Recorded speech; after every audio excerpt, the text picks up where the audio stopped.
All right, organization is a must for me. I'm probably one of the most disorganized divers ever.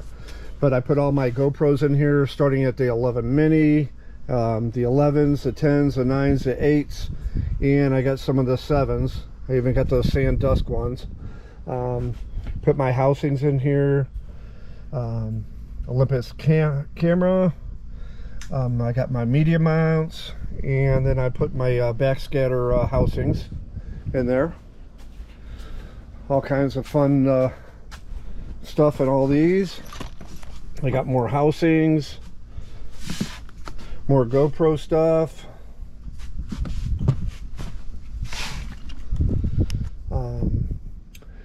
My arm floats.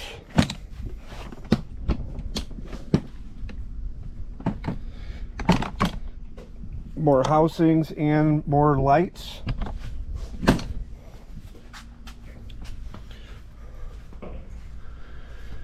And my DPV. But definitely a good idea to stay organized with Pelican cases.